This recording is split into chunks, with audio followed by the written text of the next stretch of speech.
বৃষ্টি কমলেও পাহাড়ি ঢল থামেনি সুনামগঞ্জের হাওড়াঞ্চলে। প্রায় প্রতিদিনই কোথাও না কোথাও বাঁধ ভাঙছে, সেই সঙ্গে ধূলিসাৎ হচ্ছে কৃষকের স্বপ্ন। সবশেষ দিরাইয়ের চাপতির হাওরে কয়েকশো হেক্টর জমি তলিয়ে যাওয়ায় প্রশ্ন উঠেছে পানি উন্নয়ন বোর্ডের বাঁধ সংস্কার কাজ নিয়ে। এ সংক্রান্ত দুর্নীতির বিরুদ্ধে কঠোর অবস্থান নেয়ার কথা জানিয়েছেন পানি সম্পদ উপমন্ত্রী। মেহেদি হাসানের তথ্য ছবিতে ডেস্ক রিপোর্ট।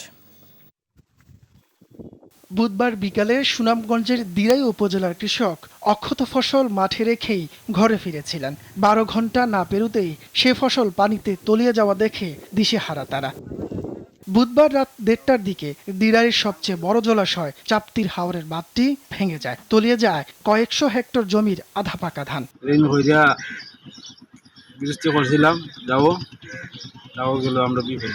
এটা চলা খুব মুশকিল হয়, সরকার তুলে কিছু সাহায্য যা আমরা বাঁচলাম। 3 দিন ধরে হাওড়াঞ্চলে বৃষ্টি হয়নি, তবে অব্যাহত রয়েছে পানির ঢল। এই পানির কাছে অসহায় আত্মসমর্পণ ছাড়া আর উপায় নেই। ক্ষতি কিছুটা কমাতে আধা পাকা ফসলই কাটতে শুরু করেছেন কৃষকরা।